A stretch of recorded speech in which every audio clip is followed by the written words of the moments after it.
Hello everyone, भूगोल की इस क्लास में आप सभी का स्वागत है। भूगोल की इस क्लास में हम पृथ्वी के ऊष्मा बजट का अध्ययन करेंगे।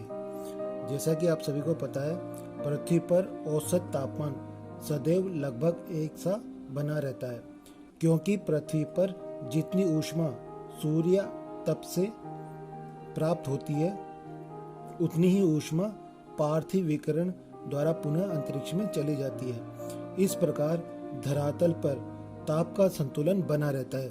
ऊष्मा के इस जमा खर्च को पृथ्वी का ऊष्मा बजट कहते हैं।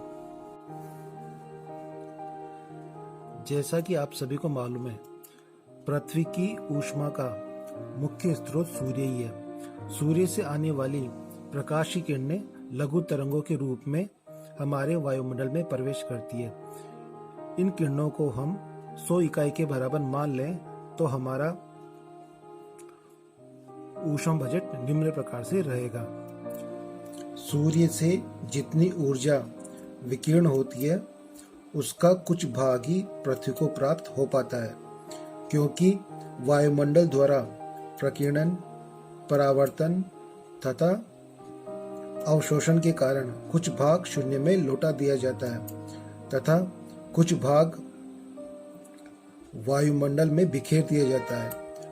सूर्य से विकीर्ण ऊर्जा का 35% भाग मौलिक रूप में शून्य में वापस लौटा दिया जाता है, जिनमें से 6% वायुमंडल में प्रकीर्णन द्वारा, 27% वायुमंडल में स्थित बादलों से परावर्तन द्वारा तथा 2% पृथ्वी की सतह से परावर्तन द्वारा शून्य में वापस लौटा दिया जाता है।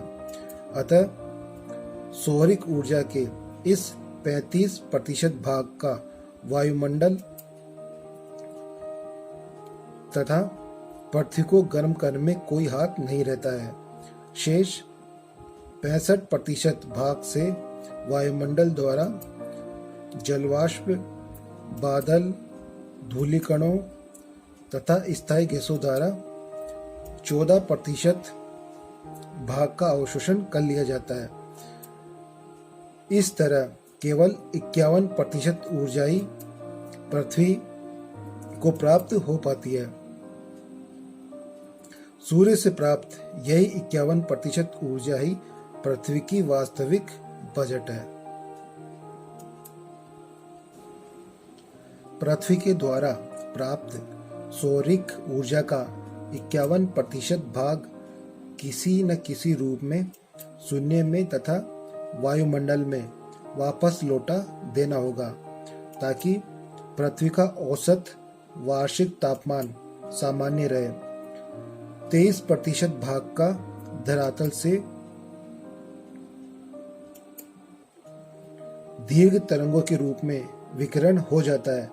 इसका 17% भाग सीधे शून्य में चला जाता है तथा 6% भाग प्रभावी विकिरणों के रूप में वायुमंडल को गर्म करता है। धरातल से 9% ऊष्मा विक्षोभ तथा संवहन के रूप में खर्च हो जाती है तथा शेष 19% ऊष्मा वाष्पीकरण में खर्च हो जाती है।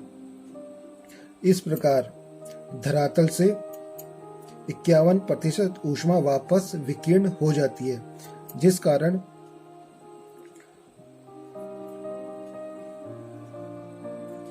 पृथ्वी की सतह पर प्रवेशी सौरिक विकिरण द्वारा प्राप्त ऊष्मा तथा बहिर्गामी पार्थिव विकिरण द्वारा खर्च की गई ऊष्मा की मात्रा समान हो जाती है, जिससे धरातल पर ऊष्मा संतुलन बना रहता है। वायुमंडल कुल 48% ऊष्मा प्राप्त करता है।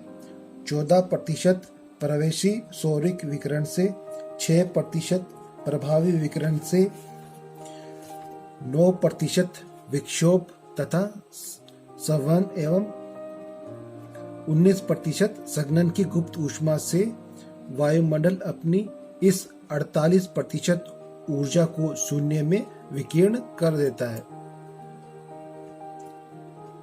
इस तरह वायुमंडल तथा पृथ्वी द्वारा प्राप्त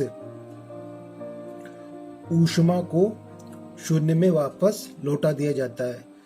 इसी के साथ हमारा पृथ्वी का ऊष्मा बजट पूरा होता है। मतलब जितनी ऊर्जा आती है उतनी ही ऊर्जा वापस पुनः अंतरिक्ष में लौटा दी जाती है। अगर इसमें थोड़ी भी गड़बड़ी हो गई, यानी कि जितनी ऊर्जा आई उससे अगर हम कम लौटा पाते हैं, तो इससे क्या होगा, पृथ्वी का तापमान धीरे धीरे बढ़ने लगेगा, जिससे कि उत्तरी और दक्षिणी ध्रुव की बर्फ पिघलने लग जाएगी, जलवायु परिवर्तन हो जाएगा और बहुत सारी प्राकृतिक आपदाएं आने लग जाएगी।